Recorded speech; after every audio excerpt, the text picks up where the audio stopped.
So here we go, action underway at the final table of the PokerStars Championship Barcelona main event. You will get to see every single hand live, whole cards up, as we follow this through to a winner. So just to recap, we've got the last 23 minutes of the last level of yesterday to play out. Blinds are currently 100,000, 200,000 with a 25,000 ante. James, just to head off some of the questions we may be getting from new viewers, the way we're able to show you the cards live, face up, is because the picture that you were looking at happened 1 hour ago. Yes. James and I are live. We're seeing it for the first time right along with you.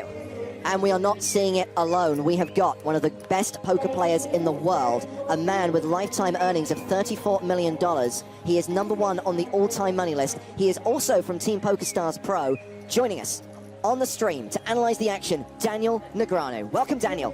Thank you. You reminded me. $34 million, right? I look back and where did it all go? So this is the first hand of the final table. We have seen a raise from Lachazir Petkov. The Bulgarian player has made it 425,000 with Jack 5 of diamonds. So Jack 5 of diamonds is not a great hand, right? You typically want to play 2 high cards, you know, pairs, good aces. But if you're bluffing and you're just trying to steal what's there already, a hand like Jack 5 of diamonds, why not? Sebastian Sorensen is the second shortest stack at the final table. He is in the big blind. He's already got chips invested. He is going to call. And he's got a dominated 5, Daniel, a worse 5, 5-4. But sometimes when you're in the big blind, which means you've already put in a bet and it's one more to you, you can call with a lot worse hands like 4-5. Now this is bad for Sorensen because he's got a little pair of 4s, but Petkov has what's called the better kicker with the Jack. So he's in front right now. Oh, no, actually he doesn't. Good call. Sorensen's flopped the pair, so he's gotten very, very lucky. I thought they'd both flop the pair. Never mind. What do I know? Sorensen had what we like to call one live card. One card that he didn't share with Petkov, managed to hit it. He's technically ahead right now. So neither player electing to bet on the flop. They both check. We get the 4th community card, the turn, which is a deuce. And obviously from Sorensen's perspective, Daniel, yes, he's got a pair of 4s, but he is slightly worried about the king and the queen on board. Well, that's one of the problems with playing some of these garbage hands, is that when you hit a flop, you don't really hit it that well. So, you know, if he's up against the king or a queen, he's in trouble. If Petkov decides, now, you know what, I can't win with my Jack 5, I'm going to bluff at it, it would be a tough spot for Sorensen. But it looks like Sorensen's grabbing some chips like he wants to bet, which is interesting. He's at least thinking about it. So normally, Daniel, if people are betting in poker, it's for one of 2 reasons. Either because they think they've got a really good hand and they want to win chips, or they think they've got a really bad hand and they want to bluff. What's Sorensen doing? Well, I think right now he's protecting his hand. So I think he thinks right now that he has the best hand. Okay. And he's trying to, you know, protect it. It's a very vulnerable hand with just a pair of, and it worked. So with just a pair of 4s, he's worried that a lot of cards might come that beat his 4, and he makes a good bet here and picks it up. I wonder what would have happened, though, if Petkov would have bet the flop. So sometimes, if you raise before the flop with a Jack and a 5, and you don't flop anything, sometimes you should just bet anyway and hope that the other guy didn't flop anything. It could have worked. Otherwise known as a continuation bet. There you go. Yeah, learn something new every day. Continue your aggression. Yeah, continuation bets essentially, if you raise before the flop, and then you bet again on the flop, that's what's called a continuation bet. A reminder that the Twitter hashtag is PokerStarsTV. That's how we see your questions and comments. Gina says, so glad to watch and hear Daniel Negreanu's advice and comments. A true inspiration for many years. Hope to meet you in Prague. That's where the PokerStars Championship will be heading towards the end of this year. A question from King Hawk on Twitter. What is the ante about? We talk about the blinds, Daniel, with this kind of forced bets that 2 players at the table have to make. Why do we have antes in tournaments? Okay, so blinds are essentially like, you know, the blind bets, right? The antes are there to promote more action, right? Because the more chips that you have to put in before the flop, the more hands that you should play. So without any antes, without any blinds, the only hand anyone would ever play is pocket aces. So this forces you to kind of not be able to wait as long for, you know, those really strong hands and make you open up and do a little more risky play. Gives you something to fight over. We've got potential action here. So Raffaele Sorrentino raised in first position, under the gun or UTG. Jack 10, but Andre Akari has found a pretty solid hand here. Ace-King, no re-raise. This is what's surprising here for Andre. I think he's worried a little bit. When you see that UTG, that means under the gun, which is the first position. Typically when someone raises from there, they have a very strong hand. So it's possible Andre's maybe worried about Sorrentino having a really, really strong hand, or Andre might be hoping that one of the other players says, you know what, there's a lot of chips out there, I'm going to steal it all by going all in, and then he can essentially set the trap. Right now, for example, Sorensen, if he decides to get frisky, he's just going to call, though, which I like. So now Andre's not going to love the decision. I think I would have re-raised if I was Andre there with his chip stack. So Andre calling with the ace-king, Sorensen calling in the small blind with ace-deuce. And looks like Brian Kaufman has folded his big blind. So 3 players, 50% of this final table going to the flop. Dan, you want to talk a little? Sorry, go ahead. You want to talk a little bit about the positions of these players? Well, yeah, we were getting to that. So this is a great flop for Andre Akari, as you can see. He's flopped aces and kings, trouble for Sorensen because he's also got aces. He's got the highest pair on the board, but he doesn't have a very good kicker. And he can't really win unless he catches some sort of miracle like hard heart. As for Sorrentino, he can only catch a queen for a straight. But since he raised before the flop, this looks like a flop where he might just do that continuation bet thing and try to steal it right now. The steal ain't gonna work. So Sorensen first to act. He taps the table. He checks. First act, the least desirable position in poker. So now to Sorrentino, who was the guy who raised pre-flop. Chip denominations, by the way, you may have seen them on your screen a short while ago. The smallest chips in play are the greens. Those are worth 25,000 each. The blacks are 100,000, and the burgundy chips, 500K. So this is a good time for Sorrentino to bet, right? So everyone might be watching going, why is he betting with just a jack and a 10? Because he raised before the flop. Andre didn't re-raise him. Sorensen didn't re-raise him. So, hey, maybe nobody has an ace. He can just steal it right here. I like the play. Now, from Andre's perspective, he wants to keep him in right now. He's just going to call, play possum, you know, hope that Sorensen comes along and really win a big pot. So Andre Akari has called the 525,000 bet from Sorrentino. Action now on Sorensen, who is clearly worried about his kicker, worried about that deuce, so he folds his pair of aces. Daniel, why might Andre just call there and maybe not raise? He's got top two pair. Well, I mentioned that already. I said because he wants to suck people in and win an even bigger pot. Now look at this fold. Had Sorensen would have called, he would have made aces and deuces. And that could have cost him a lot. Yeah, I think if you're Sorrentino now, you know, you think, oh boy, this guy called me on the flop. Do I want to continue telling this story of a bluff, right? Do I think that I can push Andre off the hand? I think he should know now that Andre probably has an ace here, and maybe just wave the white flag and give up. Or even if Andre doesn't have an ace, he still might not fold, even if Andre had a king. I think you could probably make a case that a bet here would get Andre off a king, but I think Sorrentino's doing the smart thing, and he's just going to check here. Most likely what we'll see is Andre bet to protect his two pair, and I don't see Sorrentino calling with a gut shot straight draw. Gut shot meaning inside, right? So you have, you know, if you have like, you just basically only one card can make it a straight, which is the queen. Well, right now there is 2.675 million in the pot. You can see Sorrentino's chances of hitting that queen are only 8%. 4 queens in the deck. Each card represents about 2% probability. So Andre bets 975,000. So a little bit of a smallish size bet.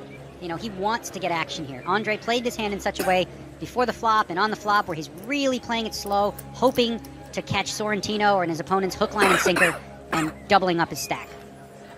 Andre doesn't have a lot to worry about. So now Sorrentino's not thinking about calling, guys. If you're thinking that, he's thinking, can I bluff here? If I raise Andre all in, does he have the guts to call me? Or will I be able to get away with it? Because he doesn't think Andre has ace-king. Good fold from Sorrentino, but that's what he was thinking about, stealing those chips. And the Brazilian fans on the rail are loving it because Andre Akari is now up to a 50 big blind stack. He's closing in on the 10 million mark. He is back in this thing. A reminder that yesterday he was on life support. He was on the verge of elimination, playing just a 5 big blind stack. We thought he was going to be out in 7th place, but now he's 3rd in chips. Andre eventually found the double up with pocket kings, slowly chipped his way up from there, managed to avoid going out in 7th. Yeah, well, there's a saying in poker, chip in a chair, which essentially means if you've got a chip and you've got a chair, you've got a chance to win. An expression which Joe invented back in 2011. Did you really? 2011, That's yep. No, I thought it was Jack Strauss in the 80s. Nah, Hand number 3. same initials as me, which is probably why it's confusing. Right.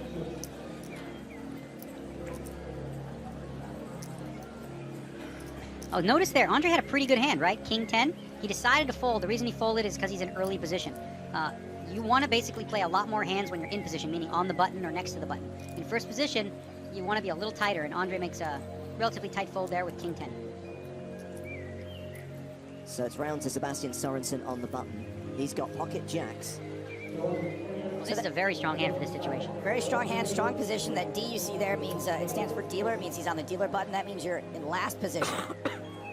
And often when someone's in last position, you know, everyone thinks, okay, if he's raising, he's just trying to steal the blinds and antes, right? So they might get a little frisky. If Sorrentino picks up a hand like maybe ace-6, ace-7, he might decide, you know what, I'm going to push this guy around and re-raise.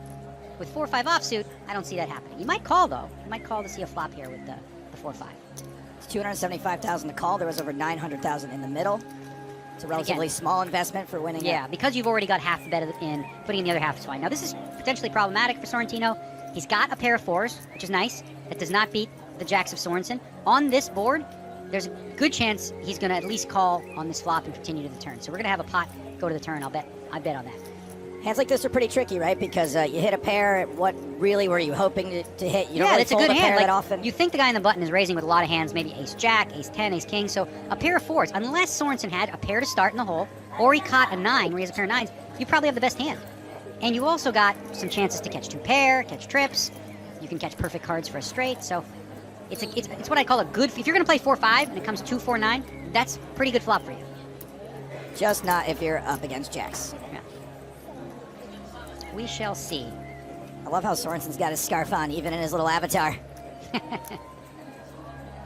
So Sorrentino has to decide whether to call this bet of 750,000. He is calling. Yeah, I think this is what we call standard. You know, you'll hear that term a lot in poker, where, you know, that's basically just the normal move. Autopilot. Yeah. So the 8 does not help Sorrentino at all. Sorensen can't be too worried now. You know, if you've got an overpair to this board, you just keep hammering away. And this is a spot, Daniel, where you would bet for value, meaning that you think you have the best hand, you want to get paid, but also for protection a little bit too. Yeah, a lot of the times when you're value betting before the river, you're also protecting, you know, the strength of your hand. The question here, I mean, Sorensen should be betting here. And if he does, the real tough decision will be on Sorrentino. Like, does he call with just a pair of 4s? Does he think his opponent's bluffing? And that's what poker boils down to a lot in the end. Is my opponent trying to steal from me? So just to recap, Sebastian Sorensen won his seat online. This is only his 2nd ever live tournament. He claims to be a huge mixed martial arts fan and a huge fan of Conor McGregor. Ooh, he might be a little tired today then. Too soon?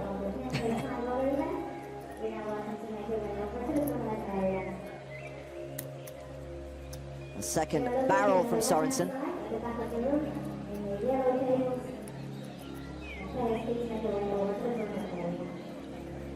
Tournaments all around the room. It's one of the great things about the Barcelona stop is you got events right. You got the main event happening, you got side events happening.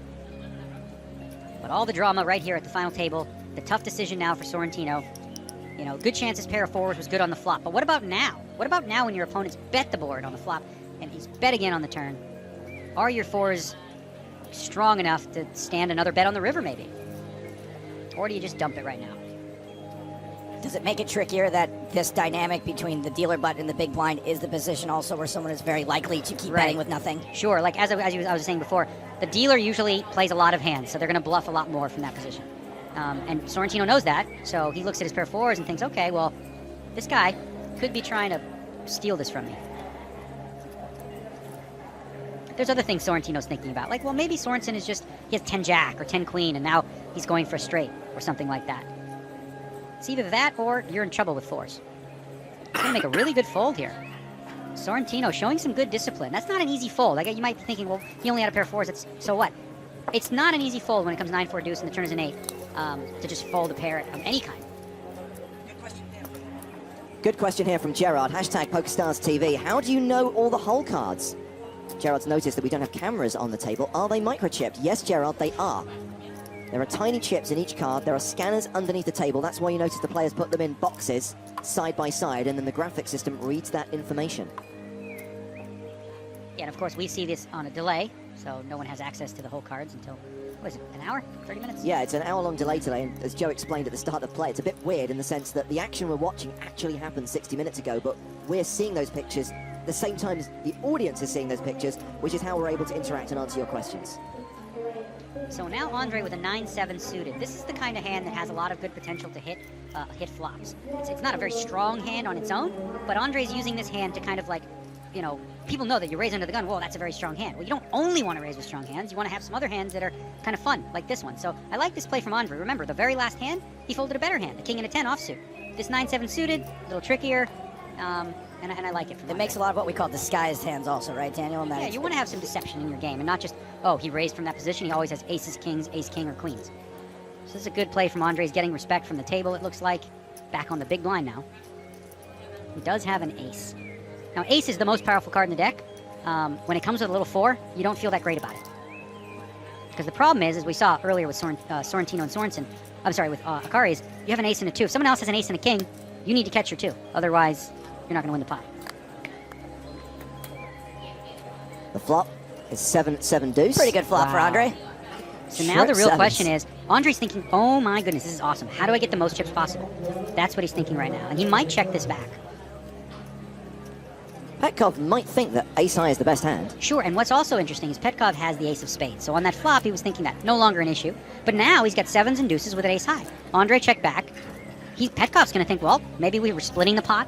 Maybe Andre has an ace. He's not going to think for a million years that Andre has a 7. To give him a full house. Petkov checks. I think Andre should bet a relatively small amount and ensure that he gets maximum value here. And he does just that. Yeah, we've got a pot of 1.15 million, and Andre's bet is 425,000. A couple of flush draws out there, too, now that people may chase sometimes. It's a little dicey on a double-paired board. This isn't, it's not out of the realm of possibility that Petkov says, you know what, I'm going to check raise him here and bluff. Because it's very unlikely, Andre raised in first position, that he has a deuce or that he has a 7. So it wouldn't have been a bad spot to try the bluff there. It wouldn't have worked, because now Andre's got an even bigger full house. When did you like your hand, sir? Wow. Flops, trips, turns a full house, turns, rivers, a better full house. Life's good. So now the question is this, right? You know you have the best hand. There's 2 million in the pot. How much will your opponent call, right? If you bet too much, you might scare him away. You don't bet enough, you're not getting maximum value. So now it's like being a car salesman. I know 3,000 is too little to, charge for this car, but 15,000 will scare my guy away, so let's go around 7 or 8. If I was Andre right now, I'm trying to bet about 1.1 or 1.2 million. Is there an argument to charging someone so little for the car that they have to pay you? Sure, yeah, in situations where you don't think they're going to call much more. Looks like he's bet a little bit more. He's going for value here. Plus, you can throw in the Corinthian leather, the undercoating, the AM/FM radio. Yeah, this is a chunky bet here, 1,675,000. So what's interesting about the bet, right? And this is maybe a more advanced concept. What he's doing is he's polarizing his hand, which means he's either on the polar opposite of I've got the absolute best hand possible, or I've got absolutely nothing. Petkov doesn't bite, and he loses some value. He might have gotten called for cheaper, but we'll never know. So Andre Akari off to a great start at this final table, now second in chips with 10.6 million. Meanwhile, Elkanah is a huge fan of what he's watching right now. He says, I don't know what's more fun, watching Daniel play or listen to his analysis on the broadcast. It's a race. Well, I'd much rather be playing, for the record, because when I'm playing, I'm often doing the analysis as well. Out loud, too. Yeah. Hashtag PokerStars TV if you want to get in touch. Nenad says, I'm new to Twitter, just want to say hi, enjoying this final table at PokerStars Championship Barcelona. Smiley face. Next, he needs to learn emojis. We're off emoticons, bro. It's emojis. It's all about the emojis now. Siddiqui in first position now. He's only got 17 big blinds, right? So the question is, okay, do I want to just make a normal raise, or am I just going to stick it all in? An argument can be made for both. Neither is wrong. Ace-Queen is a very strong hand. There's only 6 players at the table. Well, yeah, I like it. The only wrong thing he could do there is fold. So now he just has to hope that nobody has a big pair or nobody has ace-king. He'd like it very much if someone with ace-jack decides to call. Sure. Or ace-10. Because he would have those hands dominated and be about 67 to 70% favorite. Well, Sorensen and Kaufman have both folded. Sorrentino is out. Just the blinds to get through. Petkov in the small blind. He's also perfectly fine not getting called at all here.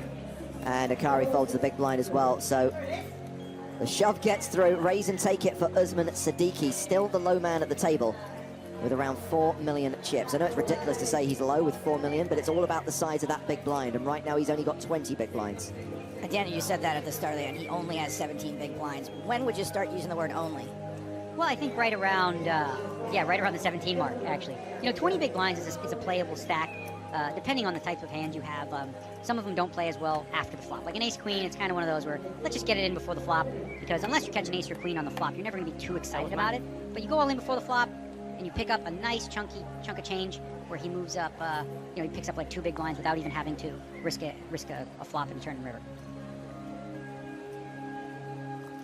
So this is hand number 6 of the final table. Folded around to chip leader Rafael Sorrentino.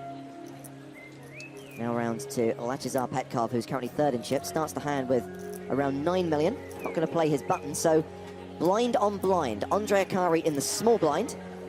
He's got King Deuce offsuit. Well, King Deuce offsuit is obviously not a very good hand, but you've only got one more guy to beat, right? There's only one player left in this hand between you and taking those blinds down. So sometimes here, if you think you can get away with it, you want to, raise and take it because your opponent's short on chips, or maybe you could just call the bet. I think it's a little too strong to fold. He's going to go ahead and make the raise, and he's really just hoping, Siddiqui folds. He does not want to get called here. He also doesn't want to get shoved on. Siddiqui with Queen 10. So interesting decision here for Siddiqui. Yeah, He's got a hand strong enough to see a flop. He could pull the trigger and say all in. Those are his two options. Folding's out of the question, I think, in this case. Is it a scary move going all in, Daniel, knowing if you get called, you're probably not in very good shape? It is a little bit, but I think if you're Siddiqui, right, and this is an important consideration if you play tournaments, he's currently in last place, right, of the chips. So when you're in last, you should be the one taking more risks because everyone else is waiting for you so that, they can jump up in the prize pool. The difference between 6th place and 5th place is something like 70,000 euro, right? Well, everyone's waiting him out. He should be the aggressor now, and going all in wouldn't be a terrible play, but neither is call. He's going to make the call. The latter option that Siddiqui goes for, so heads up to the flop. The drawback of calling is that you have more decisions to make afterward. If you move all in, that's it. So this is a very interesting spot, right? Nobody has anything, as you can see. But Andre Akari showed the aggression by raising, right? So who's more likely to have an ace, him or Siddiqui? Siddiqui, if he had an ace, he probably would have went all in before. He's almost never going to have an ace here. So Andre right here should go ahead and push the envelope and take this pot on the flop right here with a bet. And obviously, he still has the best hand for now with king high. Of course, but when you have king deuce and you see that board, you think, oh man, Of course. that didn't help me. So for Siddiqui, he's in an interesting situation now. He can catch a king to make a straight. The bet size is relatively small. The problem for Siddiqui is we all know he doesn't have an ace, and guess who else knows that? Andre. Andre knows he doesn't have an ace. So it's hard for him to, bluff here and represent something with an all-in bet.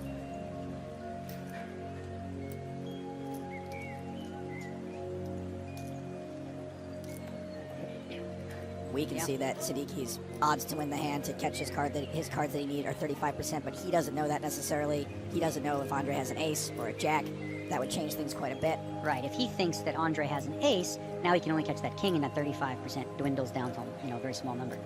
Siddiqui folds the hand. Born in Warsaw, resides in London. Has had some great results online, including a Sunday Million final table and a Spring Championship of Online Poker title, but more of his chips have just gone across to Andre Akari, leaving Siddiqui hovering around the 15 big blind mark. And now we have moved up to level 33. The blinds are now 125,000, 250,000, with a 25,000 ante. And Daniel, we talk about this game all being about the size of the big blind and how that divides into their stacks. I think it's fair to say that this final table is relatively shallow. No one has a chunky stack.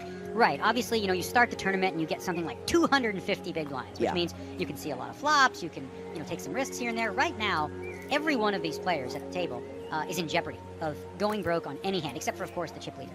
They're all shallow enough where if you get a pair of queens and someone gets a pair of kings, your fate is going to be on the deck. So definitely a very high-pressure, intense situation for all the players remaining. Yeah, we just need to see a few eliminations to ensure that that average stack goes up. Folded to Andre, he's on the button. And as I said before, the player on the button is usually the one that's going to be the loosest and playing the most hands. 10-2 suited, again, not a very strong starting hand, but when you're on the button, you want to open it up and apply pressure. So the raise is to 550,000. King 3 offsuit for the short stack. Usman Siddiqui in the small blind. So Siddiqui has a king, which is a great card, but the 3 is not. If he had a king and a queen, a king and a jack, that might not have been a bad spot to go all in. Ooh. Well, Sebastian Sorensen with the ace queen sitting in the big blind. Chips already invested. He's got roughly 30 big blinds in his stack. This is a good spot, I think, for Sorensen to re-raise.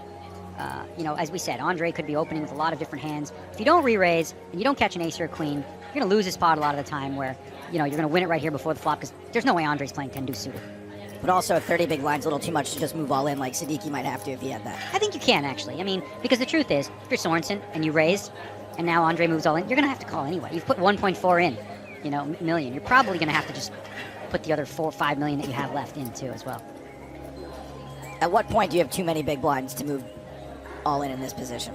40? Yeah, I would say so. But, frankly, you don't really need to move all in here because here's the thing, right? Sometimes Sorensen is going to do this move with nothing, with like a 7 and a 2, right? So sometimes he's doing that, and sometimes he's going to have the really, really strong hand like ace queen. If he has the 7-2 and Andre says all in, okay, he can fold out, right? So he puts Andre in a quandary a little bit by saying, okay, I might have this with a really, really strong hand, or I might have nothing.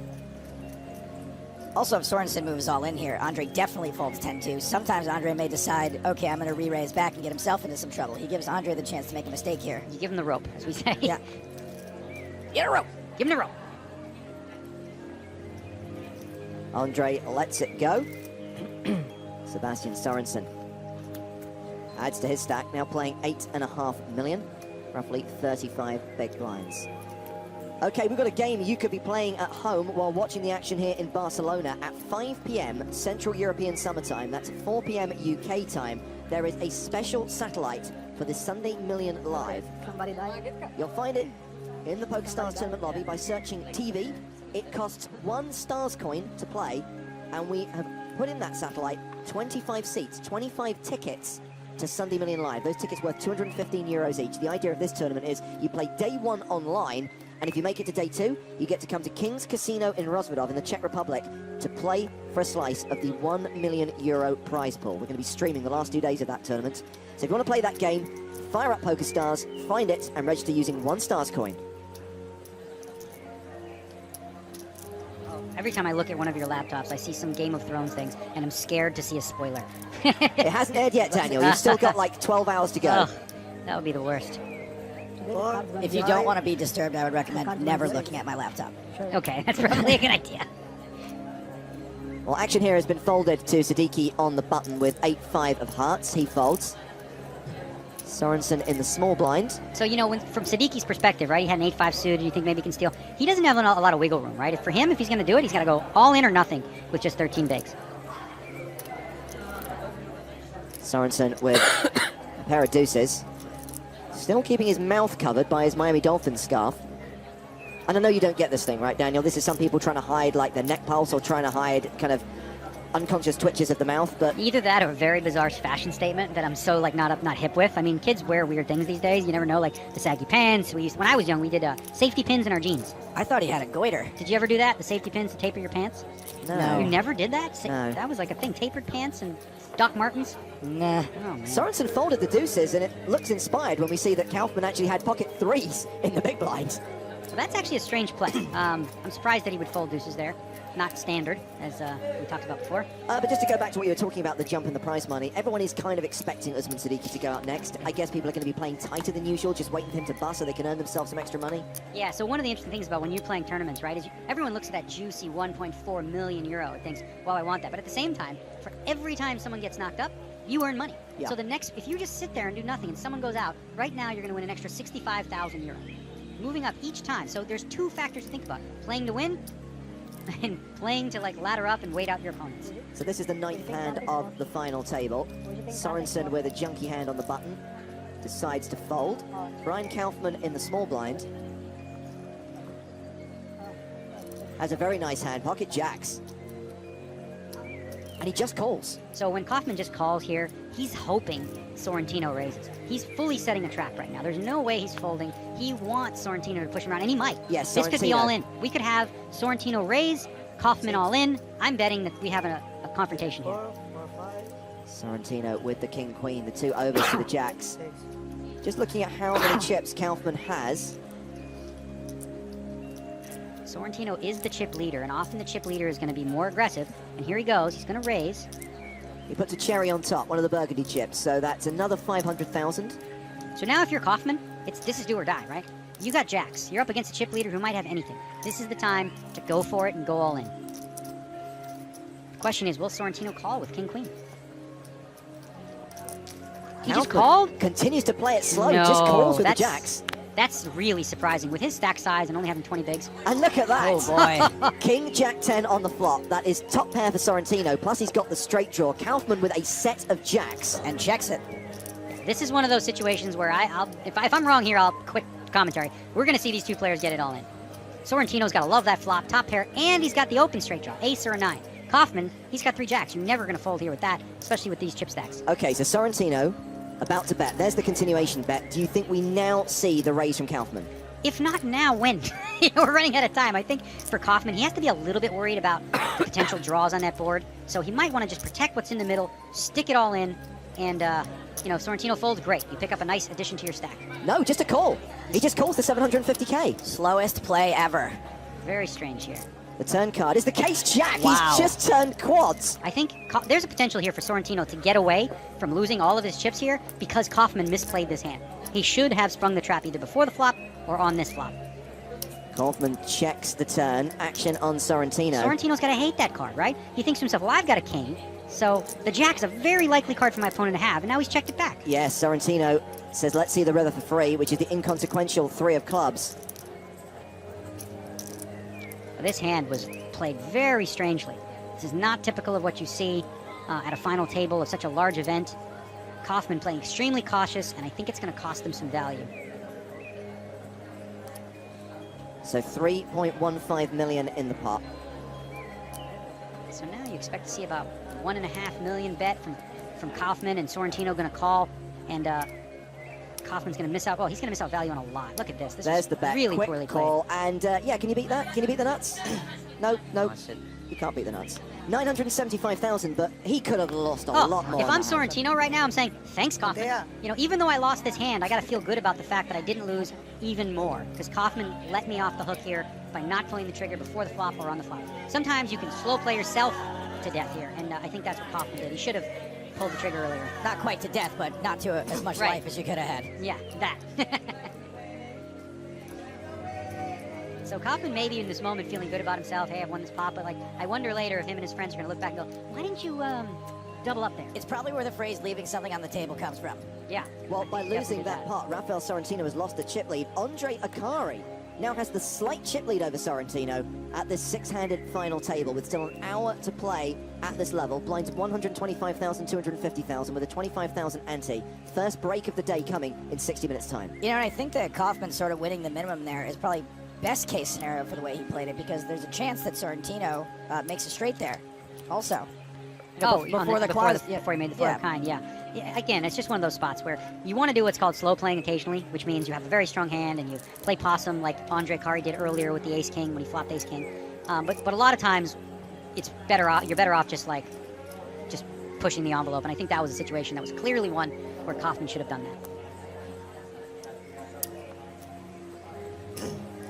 I think a lot of us who played poker before used to, when we slow play in that spot, not making quads on the turn, but having a turn card that we hate come off. Well, right. If a 9, a queen, an ace comes, now you're like, uh-oh. So round to Sorrentino in the small blind. Queen 9 offsuit. He just calls.